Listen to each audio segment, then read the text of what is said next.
All right, let's see if I remember how to do this, shall we? It's been about 50 days since I posted my last video on here. No, I didn't quit. Life just got in the way.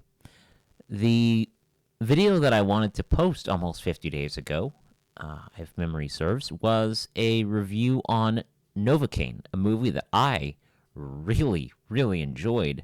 But I got to see that about a week and a half early, and the following day I got sick, and that lasted about a week. And then I had about 2 days where I felt fine, and then I got sick again. And so by the time I had recovered from two back-to-back illnesses, which I do not recommend, it was past the point where I felt like it was appropriate to talk about Novocaine because it had already been out for a while. And then I saw Black Bag, a movie that I also really enjoyed. And then life got in the way when I wanted to do a review for that. So that hit a point where I just didn't think it was worth doing a review for because everybody had seen it. I don't know. There's a point at which where I don't think a review is really as timely. I'm always up to talk about movies. There just comes a point where I don't know how many people would be interested in listening to me talk about a movie that's a couple weeks old. And between work and life, like I said, and traveling, last week I was at CinemaCon all week in Vegas. A lot of fun. I just found myself not posting. And then a couple days ago, I saw that it had been almost 50 days. I think when I checked, it was like 42 since my last video. And shockingly enough, I would have expected the channel to have 0 views, 0 hours of watch time. But people are still watching my videos. So if you're one of them, if you discovered my channel during my little hiatus, I appreciate it. I really, really do. If you're going back and watching some of my older videos, thank you so much. If this is your first time here, welcome. If you're coming back because you like what I do here, welcome back. Glad to have you back. I'm glad to be here. And today we are going to talk about the new Blumhouse film, Drop.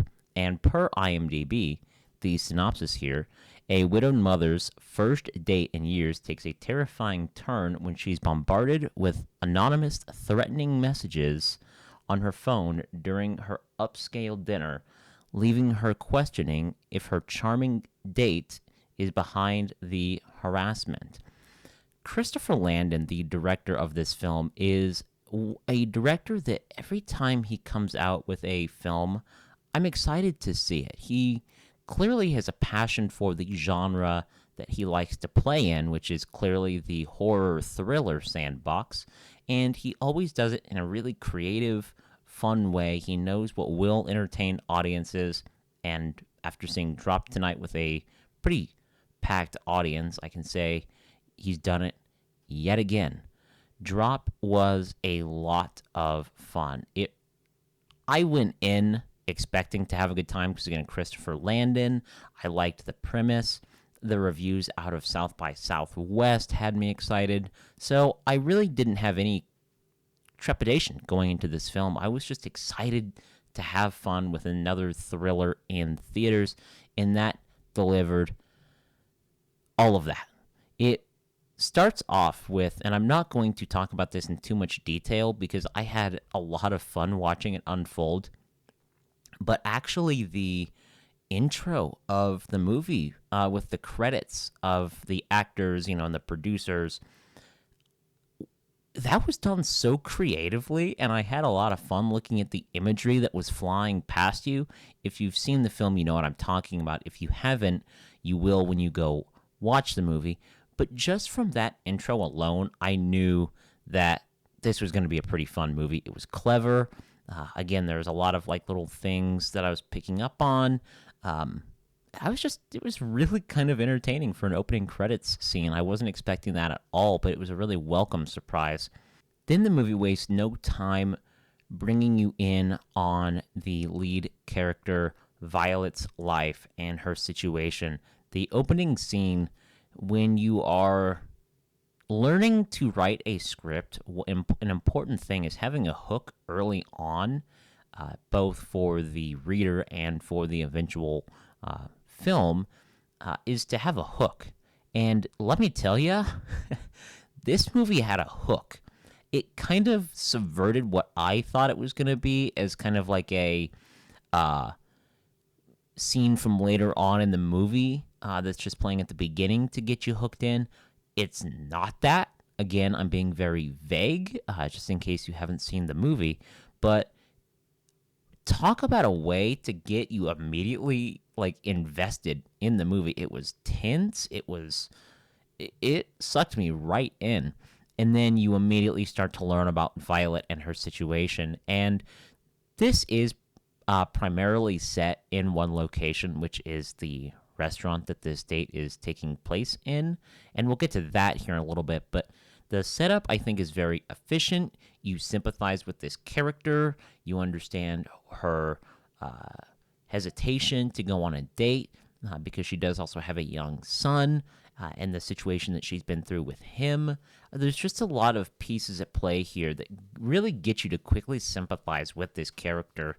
And Meghan Fahy does a great job playing this character, especially as the story unfolds and you really start to see the situation in its true light.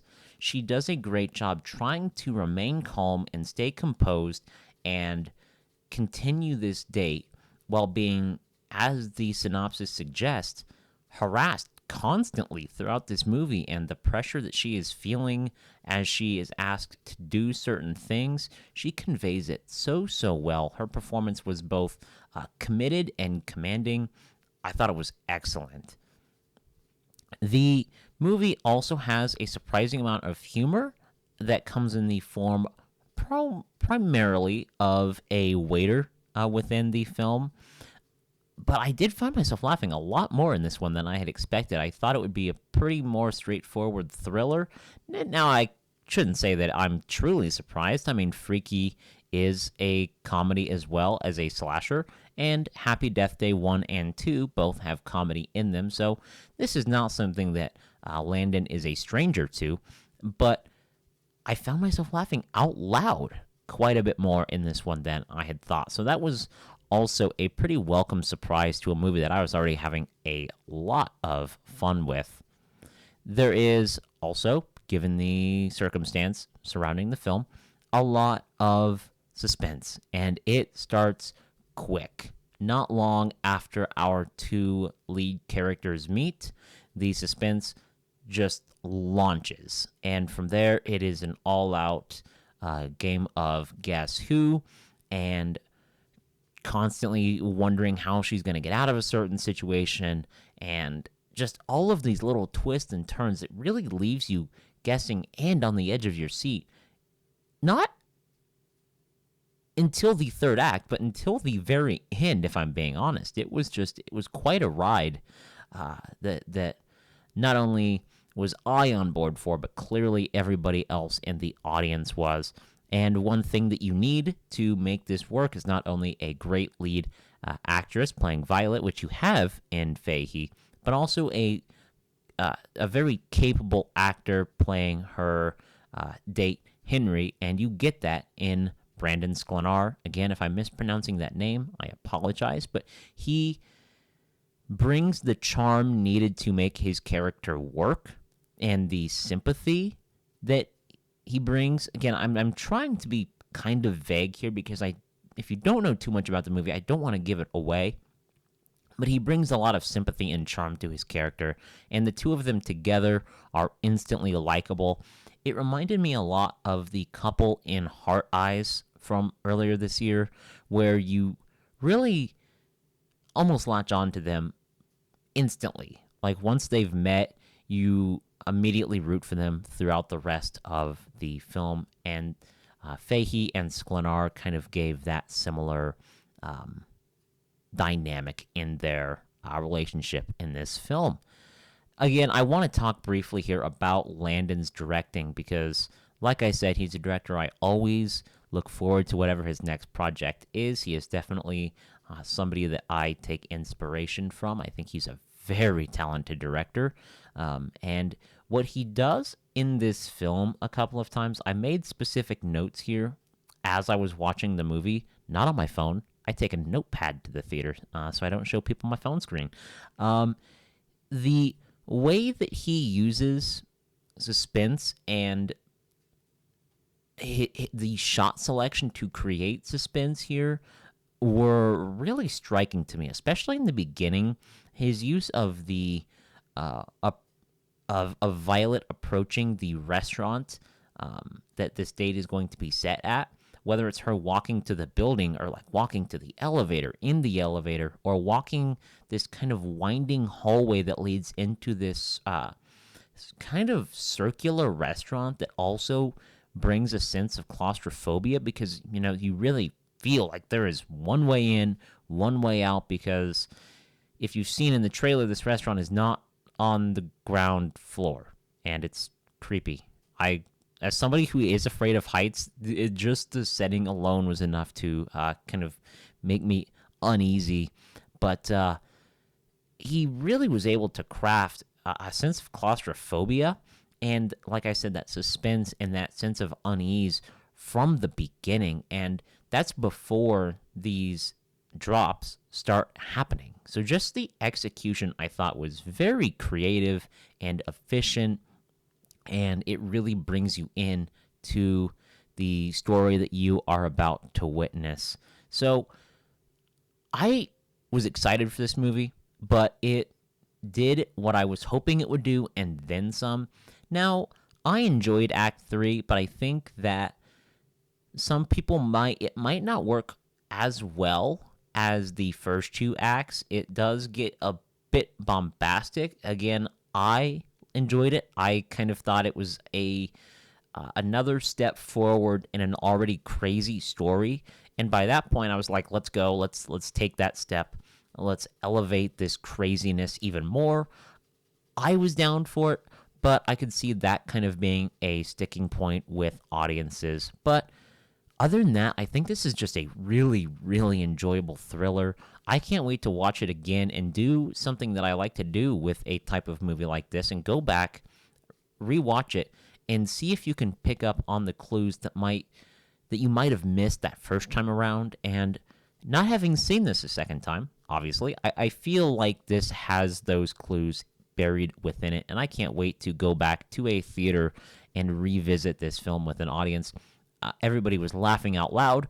There were shocks. There were kind of just a wide range of reactions to this movie. And when it got over, everybody was kind of buzzing about it. So I hope this does well in the theaters. I think it will. I hope it does. I'm rooting for this movie. Have you seen Drop yet? Let me know in the comments down below. Thank you so much for watching this video. Again, I apologize for the small hiatus. It was, I guess, like almost 2 months, but I'm back. So if you are returning to this channel after almost 50 days, thank you. Welcome back. Glad to have you here. If this is your first time here, welcome. Glad to have you here as well. Make sure to hit the subscribe button if you want to see more film content from me. During my time off, unintentional time off, I have started working on a new script, which is very daunting for me, but it's very exciting for this channel because I'm going to use that script to do something that I wanted to do when I started this channel. And if you've been around, you know what I'm talking about. I want to hopefully guide aspiring filmmakers like myself to just start on whatever that project is. I am by no means an expert, which is why I'm really excited to do this, because I can really give a ground level approach to this. So getting started on the script is very exciting, and I will have a video very soon about the first step that I took when it came to this script, and we'll go from there. Hopefully we can go from a first draft to a second draft, and then to working through casting and pre-production and production and all of that fun stuff. It's just something that when I started this channel, I really wanted to do, and now I have a great idea for a script to do it with. So really excited about that. That's where my true passion is on this channel, so I can't wait to finally do that. I'm rambling.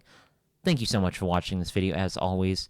And, well, as always, I'll see you in the next one. Thanks for watching.